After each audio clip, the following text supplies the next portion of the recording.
पानी में विनेगर डालते ही चौंक जाएंगे। नमस्कार, आर्यस वर्ल्ड में आप सभी का स्वागत है। तो आज फिर से लेकर के हाजिर हैं हम आप लोगों के लिए बहुत ही यूजफुल टिप, जिससे आपके बहुत सारे काम होने वाले हैं और आपके बहुत सारे पैसे बचने वाले हैं। तो चलिए देर ना करते हुए आप लोगों के साथ में हम शुरू करते हैं सबसे पहली टिप्स। और हाँ, आप लोग वीडियो को मेरी कहाँ से वॉच करते हैं मुझे कमेंट करके ज़रूर बता दिया करें। और अगर चैनल पे पहली बार आते हैं तो चैनल को सब्सक्राइब करके वीडियो को लाइक कर दिया करें। तो देख लेते हैं पहली टिप्स। जैसे कि जब भी हम चकले पे रोटी बनाते हैं या इसी तरह सेल्फ पे बनाते हैं तो ज़्यादा देर तक बनाते बनाते हमारा आटा चिपक जाता है, तो उसको हम जो हमारी छन्नी होती है उससे खुरच देंगे। उसके बाद रोटी बनाएंगे तो बहुत ही आराम से बन जाती है। अब अगली टिप्स है, जैसे गर्मियों में हम बैठते हैं बनाने के लिए खाना, तो कभी कभी बच्चे जिद कर देते हैं कि हमें लच्छा पराठा बनाना है। अब हम आटा भी नहीं लच्छा पराठे का बना के रखे हैं, तो इसके लिए आपको क्या करना है, नॉर्मल आटा ले लेना है, घी लगाना है, थोड़ा सा इस पर नमक मिर्च मसाला जो भी डालना है वो इसको डाल दीजिए। और डालने के बाद में अब हमें ना तो कटर की आवश्यकता पड़ेगी ना कुछ। आज हम सिर्फ आप लोगों को दिखाने के लिए, देखिए ये जो हमारी छन्नी होती है इसमें काफ़ी अच्छी धार होती है। बस इस तरह से किनारे में छोड़ करके और बीच बीच में पतली पतली, जितनी पतली आप स्लाइस बनाएंगे उतना अच्छे से ये हमारा पराठा बन जाएगा और ये खाने में भी बहुत अच्छा लगता है। तो इसे हमें रोल रोल घुमाना है। तो जैसे हम किसी भी तरफ से आपको इस तरह से इसका रोल बना लेना है। थोड़ा सा आटा सूखा छिड़कते हुए इसका रोल बनाएंगे। उसके बाद में जब इस पराठे को हम जब बनाते हैं तो ये बहुत ही क्रिस्पी बनता है और एकदम बच्चे भी खुश हो जाते हैं कि कितना अच्छा पराठा बन गया है। अब इसको हमें गोल गोल करके, देखिए इस तरह से हमें इसे दबा देना है। और दबाने के बाद में चलिए अब इसको हम बेल करके दिखाते हैं। ये आराम से बन जाता है और बहुत ही अच्छा लगता है। जब भी बच्चों का मन करे तो आप इस तरह से बना सकते हैं। छोटी सी टिप्स है लेकिन ये बहुत ही काम की है। कभी कभी बच्चों की जिद के आगे हम लोगों को कुछ ना कुछ करना पड़ता है। अब चलिए इसको सेक करके दिखाते हैं। जब ये ठंडा हो जाएगा और जैसे ही ये ठंडा होगा तो इसकी सारी परतें अलग हो जाएंगी। अब जैसे जो हम लच्छा पराठे का आटा सानते हैं तो वो थोड़ा टाइट सानते हैं और ये जो नॉर्मल आटा है ये थोड़ा सा ढीला होता है। इस वजह से देखिए फिर भी ये पराठा बहुत ही अच्छा बनता है। अब इस तरह से इसको हम देखिए बना दिए हैं। जितनी लेयर हैं सब दूर से दिख रही हैं। अब ये जब ठंडा हो जाएगा तो इसकी सारी लेयर अलग हो जाएंगी। बस इस तरह से हल्के हाथों से दबा देना है और ये सारे के सारे देखिए जितने भी लच्छे हैं सब अलग अलग हो जाएंगे। अब इसे आप बच्चों को दे दें चाय के साथ में, बिना सब्जी और बिना किसी चीज़ के आराम से खा लेंगे। तो अब देखते हैं अपनी अगली टिप्स, जो कि इस समय बारिश में बहुत ही यूज की है। अब हमें चाहिए 1 चम्मच चीनी। हाँ, बस 1 चम्मच क्या, बिल्कुल थोड़ी सी चीनी चाहिए। और जितनी हमने चीनी ली है उतना ही हमें बेकिंग सोडा चाहिए। इन दोनों चीज़ों को अच्छे से हमें मिक्स कर देना है। मिक्स करके इसे हम रख देते हैं। अब इसमें तीसरी चीज़ जो चाहिए, जो बहुत ही ज़रूरी है, वो है हमारा ओनियन। तो आधा कटा ओनियन ले लीजिए। इसको आप क्या करिए, एक छन्नी रख लीजिए इसी के ऊपर और ग्रेटर में इसे ग्रेट करके, और फिर बाद में इसका हमें 1 चम्मच से 1 चम्मच हमें इसका रस चाहिए। तो आप आधा है प्याज, इसको इस तरह से कद्दूकस कर दीजिए। उसके बाद में इस छन्नी से सारा इसका जूस निकाल लीजिए। अगर इस तरह से नहीं निकलता है तो आप थोड़ा सा पानी डाल करके आप इसको निकाल सकते हैं। तो चलिए हम इसको पहले तो ऐसे ही निचोड़ देते हैं। देखिए इसमें थोड़ा निकल आया है, क्योंकि ये जो चीज़ें हैं इनकी स्मेल इतनी स्ट्रॉन्ग होती है जो कि बहुत ही पावरफुल होती है। आप एक बार इस तरह से करके देखेंगे। और फिर इसमें हम 1 बूंद, मतलब 1 से 2 बूंद डाल देंगे डिटॉल। तीनों ये सारी चीज़ें मिक्स करके स्प्रे बोतल में भर लीजिए।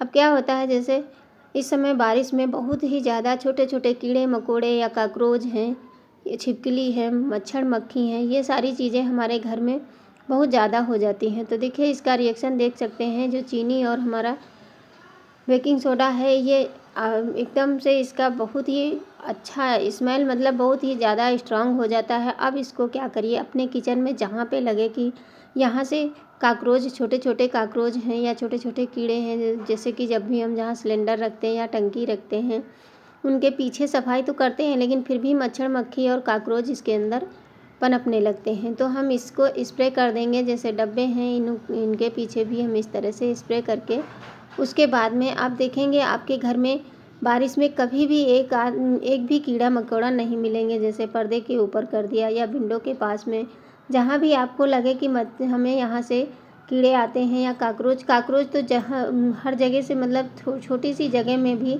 बारिश में पनपने लगते हैं। छोटे छोटे कीड़े हैं वो भी आ जाते हैं। तो देखिए इस तरह से हमें सोफे के पीछे इस तरह सारी जगहों पे इसे स्प्रे कर देना है। इससे क्या होगा, हमारे घर में एक भी कीड़ा मकोड़ा नहीं दिखाई देगा, क्योंकि बारिश में ये सब कीड़े मकोड़े जब आते हैं तो बच्चे भी बीमारियों का खतरा बढ़ जाता है। मक्खियाँ बहुत ज़्यादा भिनभिनाने लगती हैं। तो इस वजह से ये स्प्रे करके आप अपने घर को साफ़ कर सकते हैं। अब बढ़ते हैं अगली टिप्स, जैसे कि सबसे ज़्यादा दिक्कत होती है छोटे छोटे जो कीड़े होते हैं, वो हमारे घर में बारिश में कितना भी सफाई करेंगे फिर भी वो आ ही जाते हैं। तो इसमें हमने थोड़ा सा नींबू चौथाई भाग डाल दिया है। अब एक ढक्कन इसमें विनेगर डाल देंगे। मैं पहले से ही विनेगर इसमें निकाल ली हूँ। आपके पास जो भी है वाइट और ब्लैक जो भी है वो आप एक ढक्कन डाल दीजिए जब भी आप पोछा लगाना चाहें। और इसको डालने से क्या होगा, अब देखिए 2-3 बूंद हमने इसमें डाल दिया है डिटॉल। इन सारी चीज़ों को हमें अच्छे से मिक्स कर देना है। कहते हैं कि इस तरह से पोछा लगाने से हमारे घर में एक भी कीड़े नहीं दिखाई देंगे और आपका घर एकदम साफ़ सुथरा रहेगा। और इससे जो टाइल्स काफ़ी गंदे हो जाते हैं वो भी आपको साफ़ करके मैं दिखाऊंगी, इसलिए वीडियो के एंड तक ज़रूर बने रहना। अब इस तरह से हम पूरे घर में पोछा लगा देंगे तो आप देखेंगे एक भी मक्खी मच्छर या कोई भी हमें कीड़े पतिंगे बारिश में नहीं दिखाई देंगे। एक बार आप पोछा लगा दीजिए तो आपको 1 हफ्ते तक इस तरह से दोबारा पोछा लगाने की आवश्यकता नहीं पड़ेगी। आपका घर चमकता रहता है, क्योंकि जब घर साफ़ सुथरा होता है तो अपना भी मन खुश रहता है या बीमारियों का खतरा कम हो जाता है। क्योंकि इस समय बारिश में बीमारियां बहुत ज़्यादा होने लगती हैं, उसकी वजह से आपको घर की क्लीनिंग करते रहना चाहिए। तो ये छोटी छोटी जो टिप्स होती हैं ये हमारे रोज़मर्रा के काम को बहुत ही आसान बनाती हैं। देखिए पूरा घर एकदम साफ़ कर दिए हैं। अब चलिए आपको हम दिखाते हैं कि जो टाइल्स बहुत ज़्यादा गंदे हो जाते हैं, फर्श पे हमारे बहुत ज़्यादा गंदगी जम जाती है, उसको हम किस तरह से क्लीन करेंगे। अब इसमें हमें पोछा लगाने में बिल्कुल भी समय नहीं लगता है। वाइपर पे डाल के आप 2 मिनट में पूरे घर में पोछा लगा सकते हैं। अब यही होता है, जैसे कभी कभी हमारे घर में कुछ किराएदार ऐसे आ जाते हैं तो रूम का हाल देखिए क्या करके जाते हैं, तो उसकी क्लीनिंग हमें को ही करना पड़ता है। तो इसलिए जो हमने ये पानी बना के इसमें पानी में सब चीज़ डाली है, बस इसी को हमें कुछ नहीं ना, आपको बिल्कुल भी मेहनत नहीं करनी पड़ेगी। पोछे का कपड़ा गीला कर लीजिए और उसके बाद में इस तरह से जो फर्श है उसको पहले इस पानी से थोड़ा सा गीला करके और 2 मिनट के लिए आप छोड़ दीजिए। बस इस पानी से गीला करके ही छोड़ना है, क्योंकि हम लोग तो इतना गंदा नहीं करेंगे। अब बच्चों को तो कुछ कह नहीं सकते हैं, अब रूम बंद है, हम लोग देख भी नहीं सकते, कितनी गंदगी देख सकते हैं कितना गंदा। अब इसको हमने 2 मिनट छोड़ दिया, फिर कपड़ा धुलने वाला ब्रश ले लीजिए, उससे इस तरह से रगड़ दीजिए। क्योंकि जो विनेगर होता है ये हमारा बहुत क्लीनिंग का काम बहुत ही अच्छे से करता है। कहीं भी आपको सफाई करनी है, जो हमारा बेकिंग सोडा ले लीजिए, ये सब चीज़ें हमारे फर्श को चमकाने में बहुत ही मदद करते हैं। अब हमने इस पर कुछ भी नहीं डाला, सिर्फ वही पानी डाल के भिगो दिया था। उसके बाद में इस तरह जहाँ लगे कि थोड़ा सूखा है वहाँ पे आपको ब्रश को गीला करके और इस तरह से इसे रगड़ देना है, तो ये आपकी फर्श एकदम चमक जाएगी। अभी हम आपको पूरी फर्श दिखाते हैं। जब भी रूम खाली होते हैं तो मुझे यही करना पड़ता है। तो देखिए ये इतना गंदा कर देते हैं कि गुस्सा तो बहुत आती है, लेकिन फिर भी करना तो है ही है। मैंने सोचा आप लोगों के साथ भी शेयर करते हैं कि हाँ किस तरह से हम साफ़ किए। अब देखिए पूरी फर्श आप देख रहे थे कितना गंदा था और एकदम से बिल्कुल साफ़ हो चुका है। अब हम इसे पूरा पोछा लगा करके उसके बाद में आपको दिखाएंगे कि कितने अच्छे से क्लीन होता है। तो बारिश में आपको रोज़ रोज़ पोछा झाड़ू पोछा करने की आवश्यकता नहीं पड़ेगी। इस तरह से अपने रूम की सफाई कर सकते हैं। जब भी लगे तो थोड़ा सा विनेगर डाल करके आप अगर पोछा लगाएंगे तो हमारे घर के मच्छर मक्खी और कीड़े मकोड़े बिल्कुल भी कोसों दूर रहेंगे। इस तरह से हम पूरे रूम की सफाई कर चुके हैं। देखिए कितने अच्छे से ये क्लीन हो चुका है।